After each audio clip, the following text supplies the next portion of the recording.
اللہ کے سپرد کر دینے والے مطمئن رہتے ہیں، جو ہو سو ہو سب ٹھیک، ان کا فیصلہ ہوتا ہے کہ جو ہوا اچھا تھا، جو ہو رہا ہے اچھا ہے، اور جو ہوگا اچھا ہوگا۔ اپنا حق چھوڑنا بھی صدقہ ہے، حالی غصہ ذبح کر دیا کرو، یہ بھی ایک صدقہ ہے۔ علم کے برابر آ بھی جائے تو مرتبہ مرتبے کے برابر نہیں آ سکتا۔ اگر تم حضور پاک صلی اللہ علیہ وسلم کا سارا علم جان جاؤ تو بھی تم نبوت کا علم نہیں جان سکتے کہ نبوت کیا ہے۔ سب سے پیارا انسان وہ ہوتا ہے جس کو پہلی ہی بار دیکھنے سے دل یہ کہے، میں نے اسے پہلی بار سے پہلے بھی کہیں دیکھا ہوا ہے۔ زندگی کے بہترین دور کے بارے میں لوگوں سے پوچھیں تو جواب ملے گا کہ اچھا زمانہ گزر چکا ہے یا ابھی آیا ہی نہیں، حالانکہ اچھا دور وہ ہے جو آج گزر رہا ہے۔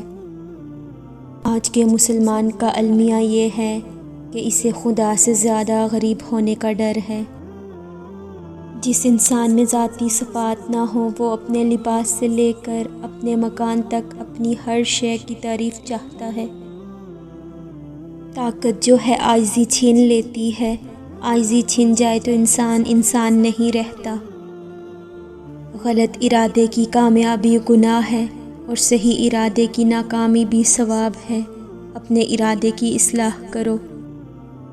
چھوٹے درجے کے لوگ بحث کرتے ہیں اور بڑے درجے کے لوگ ادب کرتے ہیں۔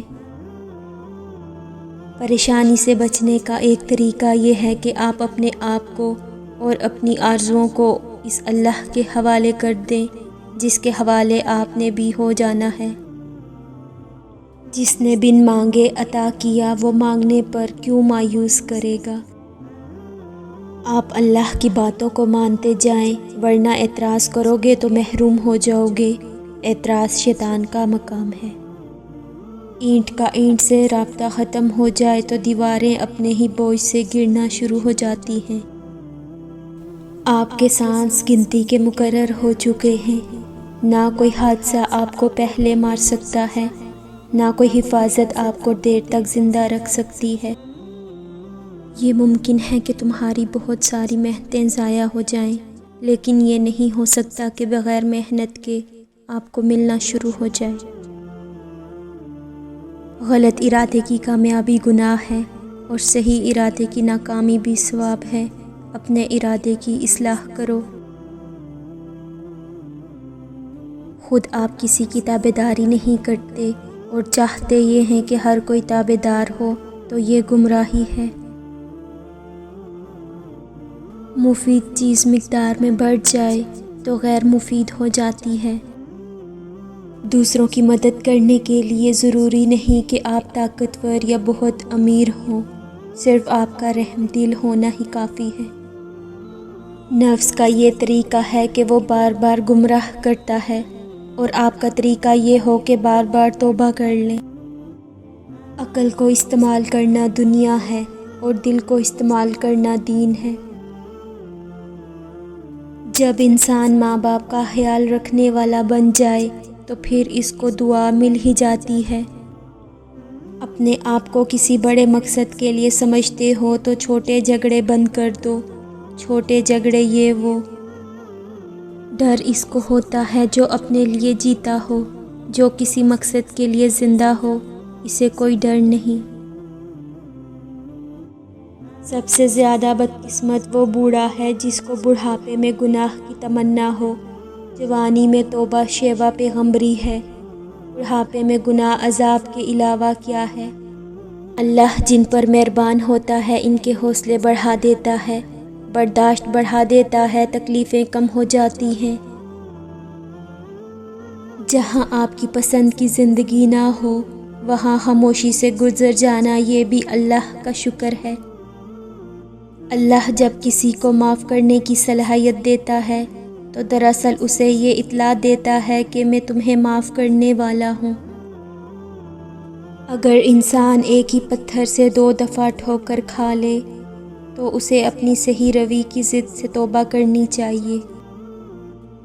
اللہ کہتا ہے ہم رزق دینے والے ہیں۔ جب آپ کو یہ یقین آ جائے کہ رزق دینے والا وہ ہے تو پھر وہ آپ کے یقین کو کبھی نہیں جھٹلائے گا۔ غرور کس چیز پر؟ دنیا کے سارے راستے قبرستان کی طرف جاتے ہیں، چاہے وہ امیر کے محل سے نکلتے ہوں یا غریب کی جھونپڑی سے۔ اللہ تعالیٰ آپ کو اپنے آپ سے بچائے، آپ ہی اپنے دشمن ہو۔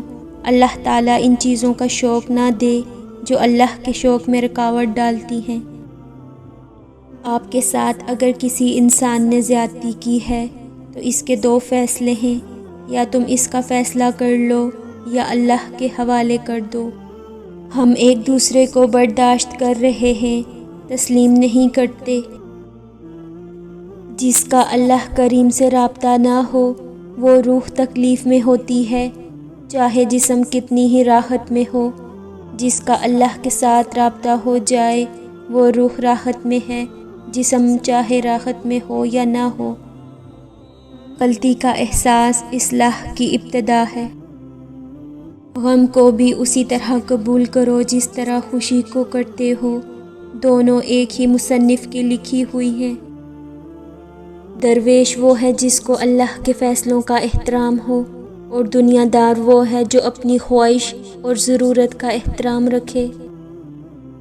یہاں جو کچھ ہے وہ یہیں رہے گا، لیکن یہاں کی چیزوں کو اپنا کہنے والا یہاں نہیں رہے گا۔ دعا یہ کرنی چاہیے کہ ذکر الہی جاری رہے، راتیں اپنے اشکوں سے منور رہیں، لوگ ہمارے ہاتھ سے محفوظ رہیں اور پیشانی سجدوں سے محروم نہ ہو۔ سب سے خطرناک انسان وہ ہے جو بے حس ہو۔ بے حسی ایک روحانی بیماری کی انتہائی شکل ہے۔ اللہ کریم کی موجودگی کا احساس ایک ایسا خوف پیدا کرتا ہے، اس قسم کا میٹھا خوف کہ کہیں ایسا نہ ہو کہ اللہ سے یہ تعلق میری غلطی سے منقطع نہ ہو جائے۔ اللہ کی یاد کرنے والوں نے قبرستانوں میں میلے لگا دیے، اور غافل لوگوں نے زندگی کو ہی قبرستان بنا دیا۔ یہ اللہ کا فضل ہی ہوتا ہے کہ کسی آدمی کو بدی کے زمانے میں نیکی کا شعور حاصل ہو۔ اپنی مصروفیت کا جائزہ لو، کیونکہ آپ کی مصروفیت گمراہی بھی ہو سکتی ہے اور آپ کی مصروفیت عبادت بھی ہو سکتی ہے۔ آپ اپنی طاقت اور اچھے لباس کے باوجود دشمن کے لیے ناقابل ذکر ہیں، اور اپنی کمزوری کے باوجود دوست کے لیے قابل ذکر ہیں۔